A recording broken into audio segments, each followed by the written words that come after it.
Charles Opondo uria ni mwandiki mukaru thiini wa ruhonge ruria rurugamagirira muthako uyu guku bururi-ini ni ruo Tug of War Federation of Kenya ambiririe muthako uyu mwaka-ini wa 1998 na kuria athakire mbitika-ini ngurani guku bururi-ini hamwe na nja ya bururi. Nilianza kucheza mchezo 1998-99 hadi wakati huu.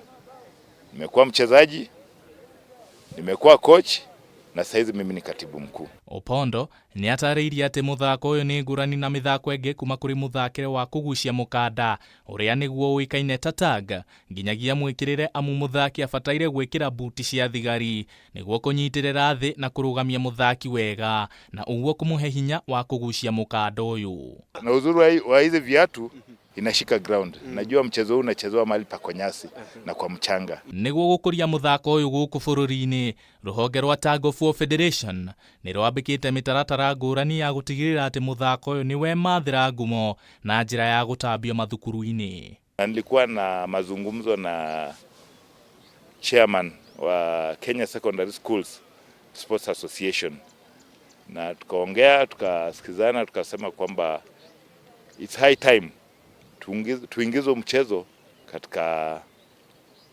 secondary schools. Ona kuri oguo muthako uyu ni utungitwo ni mathina matiganite ta wagi wa kigina niguo kuhota guteithiriria athaki timu-ini ngurani thiini wa rigi ino guku bururi-ini hamwe na gutabania mbitika itiganite cia muthako uyu. Ningeweza kuappeal kwa corporate companies na various organizations, na hasa zile organizations ambazo timu zao ziko katika ligi yetu waweze kuwapatia udhamini ili tuweze kuendeleza mchezo. Handu-ini ha Kameme iharo-ini, Geto Mwangi, Ifurahimu.